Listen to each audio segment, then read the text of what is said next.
જય શ્રી કૃષ્ણ વૈષ્ણવો, દેશ વિદેશમાં વસતા મારા વાલા વૈષ્ણવો તથા મારા ખાસ યુવા મિત્રો, સર્વપ્રથમ આપણે આપણા ઈષ્ટદેવનું સ્મરણ કરીએ.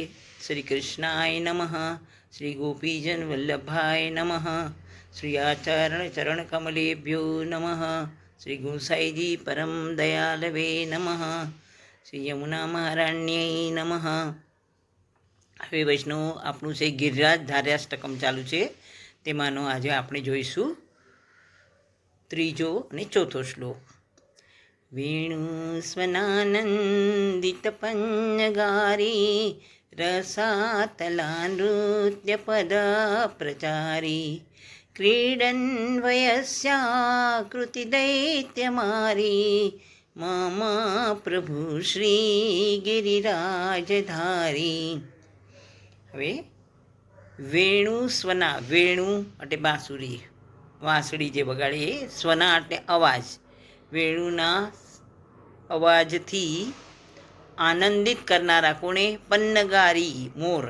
વેણુના સ્વરથી અથવા વેણુના અવાજથી પન્નગારી આનંદિત. પન્નગારી એટલે આપણા મોરને આનંદિત કરનારા.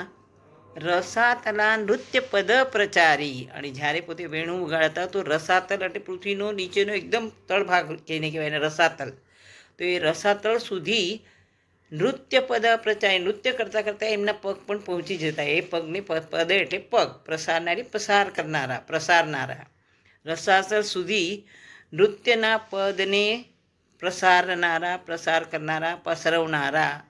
ક્રીડન વયસ્યા કૃતિ દૈત્ય મારી, ક્રીડન એટલે રમતા રમતા, વયસ્ય એટલે મિત્ર, વયસ્ય આકૃતિ, વયસના જેવો દેખાતો. એટલે એક જે દૈત્ય હતો એ શું હતું કે કૃષ્ણ ભગવાન રમતા હતા તેને મારવા માટે તો શું કર્યું, તેણે પોતે એમનો મિત્રનું રૂપ ધારણ કર્યું અને એમના સાથે રમવા માંડ્યું. તો એવા સાથે પણ પ્રભુએ ક્રીડન વયસ્યા, રમતા મિત્રના જેવા દેખાતા, દૈત્ય મારી, એવા દૈત્યને મારનારા, એનું હનન કરનારા.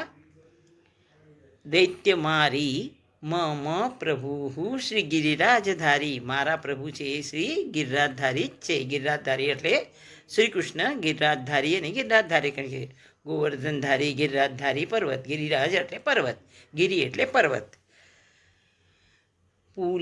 વેણુ સ્વ, ફરી જોઈએ. વેણુ સ્વનાનંદિત પન્નગારી, વેણુ સ્વના એટલે અવાજ, વેણુ બાંસુરીના અવાજથી પન્નગારી આનંદિત, મોરને આનંદિત, મયુરને આનંદિત કરનારા, નૃત્ય કરતાં કરતાં પોતાના રસાતળ સુધી પગને પ્રસારનારા.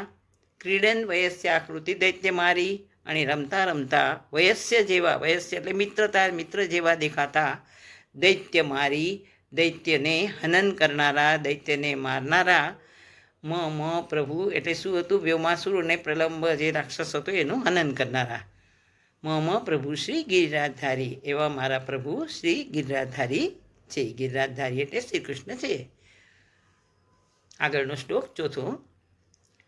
પુલિંદ દારા હિત શંબરારી રમાસ દોદાર દયા પ્રકારી ગોવર્ધને કંદ ફલોપહારી મમ પ્રભુ શ્રી ગિરિરાજધારી. પુલિંદ દારા, પુલિંદ દારા એટલે પત્ની, પુલિંદ એટલે ભીલ લોકો, ભીલ લોકોની પત્ની ભીલડી. પુલિંદ દારા, ભીલડો, ભીલડી એટલે ભીલની પત્નીઓ એટલે ભીલડી. હિત શંબરારી, શંબર નામનો રાક્ષસ, અને અરી એટલે શત્રુ. પુલિંદ દારા, ભીલડીઓના હિત માટે, હિત એટલે એનું ભલું થાય માટે, ભીલડીઓના હિત માટે શંબર નામના રાક્ષસને મારનારા. રમા, રમાસ ઉદાર દયા પ્રકારી, રમા સદા, રમા એટલે લક્ષ્મી, સદા એટલે હંમેશા, લક્ષ્મી પર સદા હંમેશા ઉદાર દિલથી દયા કરનારા. ગોવર્ધને કંદ ફલોપહારી, ગોવર્ધન પર્વત પર હંમેશા કંદમૂળ અને ફળ ખાનારા એવા મારા પ્રભુ શ્રી ગિરિરાજજી છે. ગિરિરાજધારી એટલે ગિરિરાજજી છે.